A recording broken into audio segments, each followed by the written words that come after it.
maybe it's fair to say, or maybe not, the most exciting thing that's happening at any particular rally is what's going on in the car and what Molly does behind the wheel. But there's a lot of action going on in other times as well, and that includes what happens in the service park behind me. So what I'd like to show you is just a few of the bits and pieces we do to the car when it's not out on the trails and Molly's doing her part. This is service park.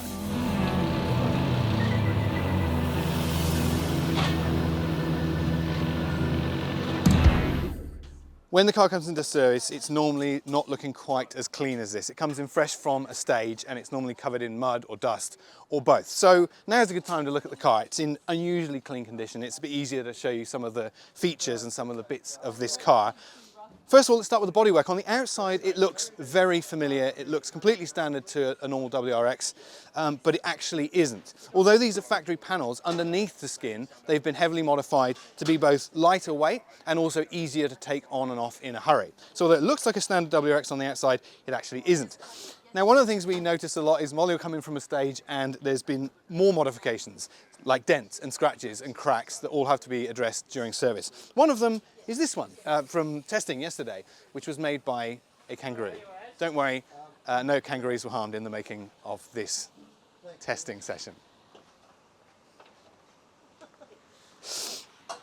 Other than that, there are a few other modifications. So these are one of the first things that fall off these trims when Molly is in a stage. So we modified those to stay on a little bit better.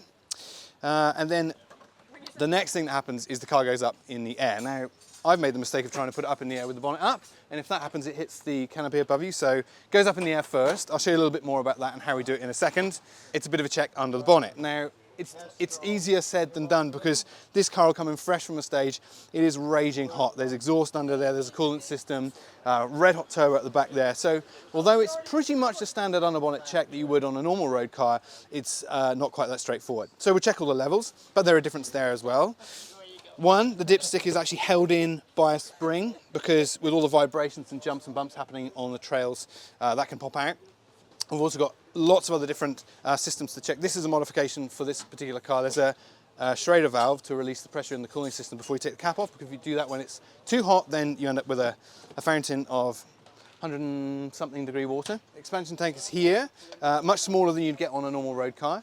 That obviously needs checking. Now, normally water comes in and out of the system, that's normal, but if there's too much coming in and out, then that can be an indication of a problem. Down here is another identical little tank, that's for screen wash. Now, it's much smaller than the standard WRX because, believe it or not, Molly doesn't need the screen wash very often. Now, when you're out on a stage, you're not following another car, you're the first car going around some of these twists and bends, so there's actually not much reason to wash the screen at all. So that's very small, obviously that saves weight. Under the bonnet, it looks very different to the standard road car, but there are a few components that have to be the same as the standard road car to comply with production rally car class PRC. One of those is the size of the engine. Although this is a WRX STI, it doesn't have the 2.5 litre of the same generation vehicle. It's actually a 2 litre. That's to be compliant in the class. Other things like the position and size of the intercooler has to remain standard. One of the things we'd love to do with this car is move the intercooler to the front that some of the AP4 cars have. But we're not allowed to do that, so it has to stay there. One of the things that does help, though, is we've installed an intercooler spray bar. And that actually dumps a little bit of water on the intercooler to increase the thermal efficiency of it while you're in stage. That'll only work when stage mode is turned on and you're at full throttle, or sometimes under certain heat conditions. There are a few specialist tools and devices and gadgets involved with servicing one of these cars, a lot of very standard tools, but one of my absolute favourite gadgets is this. This was actually made by Az and Whitey specifically for this car, and what it does is it sits into the intercooler when we're doing a service, and it doubles as both a protector for the fragile fins of the intercooler, but also a little tool tray. The most important thing about this is it has a nice soft edge to stop you cutting yourself or damaging on it, but also that piece of high V's yellow, because you don't want to forget that that is in there. If you put that down and block the intercooler duct, then suddenly you wonder why you don't have any power. So that's so we don't forget to take it out. I should actually mention that someone is doing some real work at the moment, as is under the car, doing some service checks as we speak, while I just swan around looking fabulous. The wheels come off.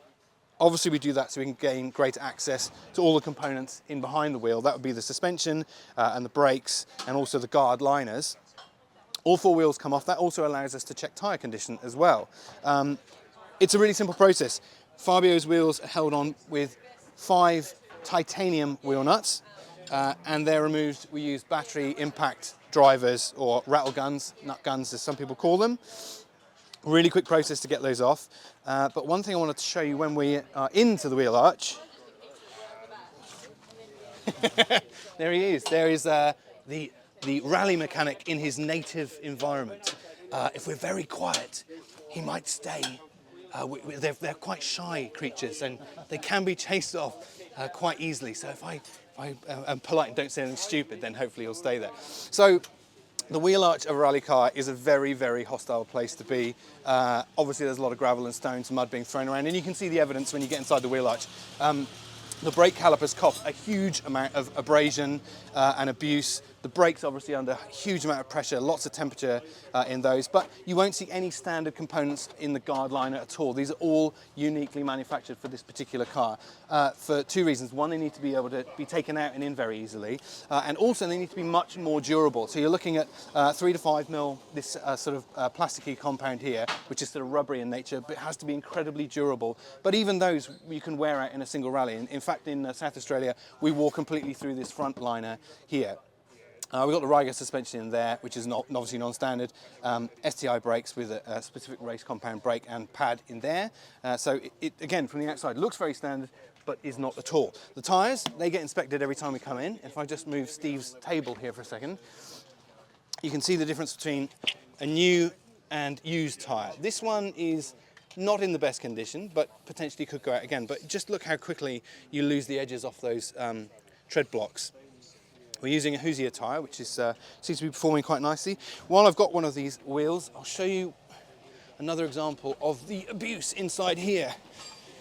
So you can see this is not unusual or uncommon at all. You can see scratches and scrapes from the stones inside the wheel, gouges from taking it on and off, and if there's a stone stuck in there. So again, everywhere you look on this car, there's signs of just how tough the environment and the conditions are on it. Let's take you around the other side now. When the car comes in, there's actually not a lot to do in the front row. One of the few things we might do is check the level of the camelback. So inside the car, Molly and Andy have their own camelback bladder, so they can actually have a drink while they're on the go. We'll check the level of those. If it's been a hot day like it was today, they'll get through quite a lot of that. Other than that, there's not a lot to do in here. Obviously, just a condition check of the cabin, make sure everything's still attached, nothing's fallen off. But there's more to do in the second row. On this side, this is where we refuel. Now, that is a very, very special part of this car. If you remember back to our video when Molly drove Fabio through Melbourne's rush hour traffic, she mentioned that we had to be careful of the fuel level, because if you run out in this car on the road, there is absolutely no way you can fill it up. And that is because we fill up using these very, very special connectors. Incredible piece of engineering and very expensive as well. And what these do is they allow us to fill the bladder type tank using a very special fitting, which I can actually show you here. There's two. One puts the fuel in, and one takes the air of the tank out, because it's a completely sealed system. So if you try and pump fuel in without removing the air, you won't get anywhere. These are very special because they're a completely dry cut system, which means when you plug them on or off, they don't leave any residue behind at all. Nothing leaks out of this end here, nothing comes off the union from the tank. So they're completely safe. That is a standard requirement for any FIA rally event. You have to have those. Obviously they're super safe. There's no leaks or drops that end up coming off the tank. We've also got the toolkit in here, a few essential tools, so if Molly's out on the circuit, out on the trail, in stage, she can do some basic repairs. You'd be amazed what you can do with just a few tools on one of these rally cars. And at the back, similar state of affairs in the wheel arch back here, but there's one key difference, which is this component here. This is called a scraper, and that lives just inside the wheel and has a very fine clearance between the scraper blade and the inside of the wheel. And what that's designed to do is scrape away anything that gets stuck inside the wheel. The rears need them, the fronts don't, because the fronts are less exposed to picking up dirt and thick mud. But back here, because everything is thrown backwards towards the tail of the car, and also when you're sliding, they can act as shovels and pick up loads of crap. So the scrapers are of vital importance. And you can see how important they are, because we only replaced these before testing yesterday, and already they're visibly worn down. You can also see loads of damage. We're seeing just how harsh the environment is on this car, and every rally car for that matter. Now let's talk about the stands that this car goes on.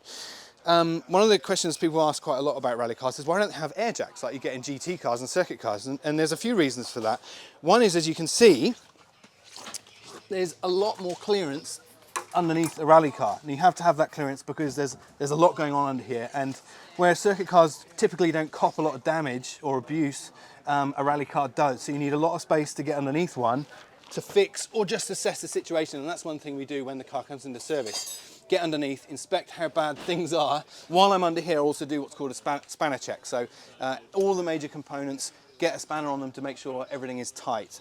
The amount of vibration and bumps and everything this car is exposed to can shake quite major bolts loose. It's not something we find very often, but it's not completely uncommon. Again, not a lot similar to a road car in here. The rear seats are missing. You can fit up to 2 spares in the back here. We've only got 1 in at the moment, but cleverly engineered to take 2 spares and also get to them very quickly. Obviously, if you get a puncture in a stage, you want to change that as quickly as possible. Around this side, there's more to talk about, there's more tools. So this is all important for if there is a puncture. We've got quick release system on a couple of things here. One is Molly and Andy get their own rattle gun in the car for taking on and off the wheel nuts. And also there is the high-speed jack as well. The jacking points are the same as the ones we use for the stand. Obviously vital. If you get a puncture and you don't get those tools, your stage is over. One of the other things we check in here during service is, remember I mentioned the intercooler spray bar before, this is where the water lives for that spray bar. At the end of that tube there is a 20-litre tank, not allowed any more than that by regulation, and we situated it in this car right down below the fuel tank and in about the middle of the car. That's better for weight distribution and the centre of gravity. Another design features of this particular car is the nuts and bolts fasteners were all tried to standardise on as few sizes as possible. So most of the bolts and nuts on this car are 12, 14 or 17. So that means that when you're going over the car for a spanner check, you need fewer tools and it makes the whole process much faster. In stage, the bodywork cops a lot of damage. It is a very nasty place to be for a car. And as you can see during Molly's testing yesterday, there's a fine example of a crack here, which has been expertly repaired by one of the service crew. And as you can see, cable ties are as good as any repair during this. And I think you just call me the surgeon or something like that. I'd be happy with something like that, it's fine. Now, we're lucky in Canberra here because we've got a really nice service park. You can see we've got some luxuries here, like a roof over our heads. We've got our pit mats to lie on, so it's relatively clean and relatively civilized. But when we go out for remote service, it is not quite so good. We have the van that we can take all our essential tools. You can see a selection of what we would take just here. Things like this is really, really handy to just chuck in all the vital tools you might need. And also this is called the corner box, and this has got everything we need to do the bare essentials and also some slightly more advanced and involved repairs and checks. Torque wrenches, obviously for putting the wheels back on, make sure they're not going to fall off. Spanner checks. It looks a bit random, but actually it's quite well thought out little corner kit for all the things you may need during service. Our faithful van. This has to transport everything we need to remote service, including fuel. We've got, for this rally, we've got around about 300 and something litres of fuel because Canberra actually doesn't have any E85 pumps out here, so we had to bring all our own fuel with us. There's also another selection of specialised tools in there and fixings.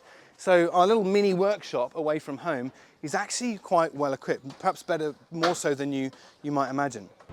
Here's a taste of what a service can look like from the DanCam.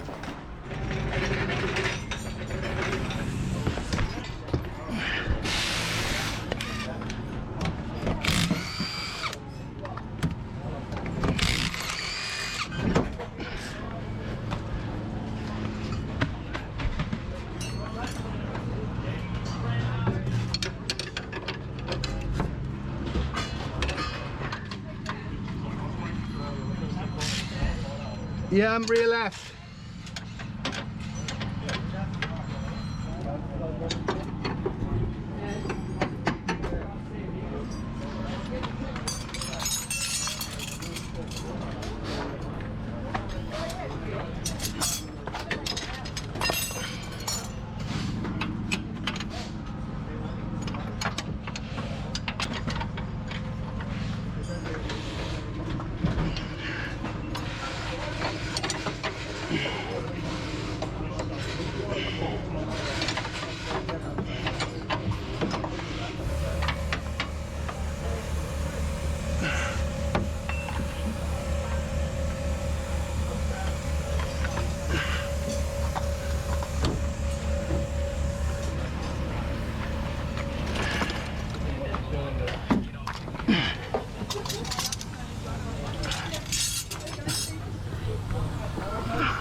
Full drive?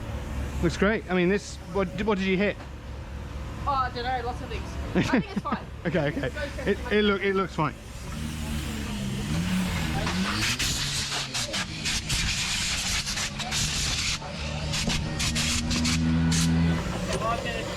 Thank you.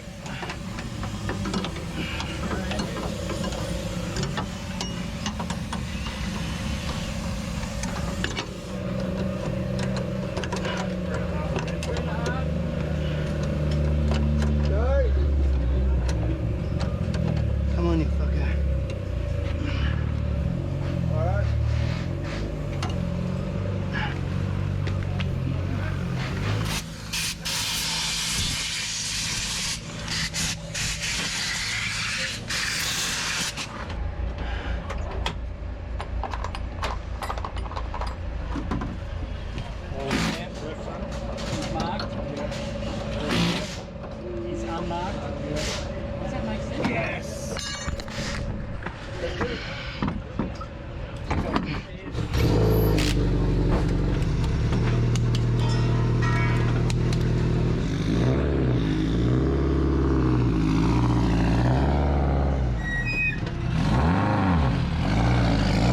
So that's a little bit of an insight onto what happens when the car comes in off the stage. We know we love all the action when Molly's out on the trails and in stage, but when we come back here, there is a little bit more than you perhaps might not have previously thought.